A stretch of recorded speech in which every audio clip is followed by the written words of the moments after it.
I found this cute little oak washstand in a thrift store on a half price sale. Even though this piece is low and people tend to shy away from it, if you do something cute with it, people will love it. I absolutely love its hardware, and it was stamped on the inside of the drawer. I did take off all that stain off the top to expose some of that beautiful wood that I will keep. Next, I gave it a thorough cleaning and 2 coats of Bonding Boss. Bonding Boss is an adhesion primer as well as a stain blocker, so any of those tannins coming through that wood after cleaning and scuff sanding will not affect my paint. I wasn't sure what color I was actually going to go with it at this point, so I did use gray versus a white or a clear primer.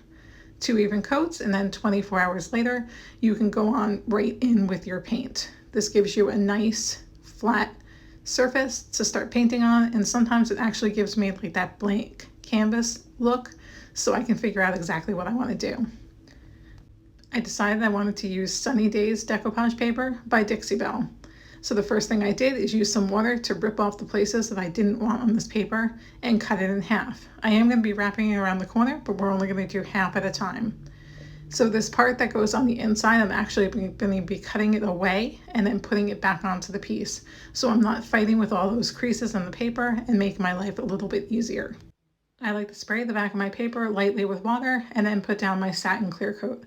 I like that as a decoupage medium versus some of the others that are on the market. It's nice and fluid and easy to use, and after I mist that paper, I do have a little bit of playtime with the paper to get in all those creases and get that little piece matched in. You are going to see a couple little white spots in the paper where there's parts missing. I can either fill them in with paint, or I had some extra paper that I just cut little slivers and added them with my satin clear coat. After the decoupage paper dried, I did give the piece a background of burlap by Dixie Belle, and then I started blending the paper out with different colors, including holy guacamole, collard greens, pine cone, burlap, and chocolate. So I'm just going to keep blending until that paper looks like it covers the entire surface as a blended finish, and then I will add some accenting to it later. It also wraps around the side, so the entire piece will kind of be blended and earth toned to match that flower.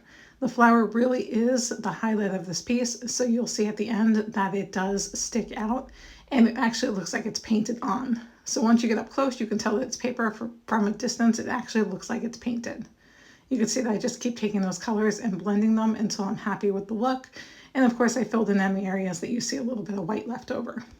Then I'm just taking my brush with a little bit of burlap and doing almost like a little bit of a cross hatching and all those edges. I'm actually going over the paper a little bit to tone it down and blend it in even more. I loved how this came out, but now I still have to do the top.